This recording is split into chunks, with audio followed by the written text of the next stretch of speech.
আজ বিকেলে হঠাৎই ইচ্ছা হলো সিঙ্গারা বানাবো। তো যেমন ভাবা তেমনই কাজ।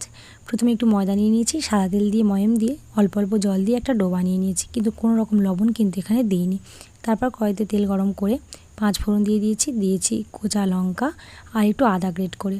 তারপরে সেদ্ধ করা আলু ছিল, লবণ দিয়ে সেদ্ধ করে রেখেছিলাম, সেটা দিয়ে একটা এই যে সিঙ্গারার পুর বানিয়ে নিলাম। চাইলে এখানে আপনারা বাদাম দিতে পারেন, বাদামটা দই মেখে খেতে পছন্দ করে না তাই দিইনি। তারপরে ডোটা ঢাকা দিয়ে রেখেছিলাম, বেশ নরম হয়ে গেছে। এর মধ্যে দিয়ে দিয়েছি এই যে আলু মাখাটা, দিয়ে এইভাবে মুড়ে নিয়েছি। খুব সহজেই কিন্তু এটা বানিয়ে নিয়েছিলাম। অত সুন্দর খুব একটা বানাতে পারি না, ইচ্ছে করলো যেমনভাবে সহজ হয় তেমনভাবেই বানিয়ে নেব। তো তারপর কড়াইতে তেল গরম করে দিয়েছিলাম। তেলটা কিন্তু খুব একটা গরম হলে হবে না, ঠান্ডা তেলেই সিঙ্গাড়াটা দিয়ে দিতে হবে। আর একেবারে লো ফ্লেমে এটাকে আমি সুন্দর করে লাল লাল করে ভেজে নিয়েছি।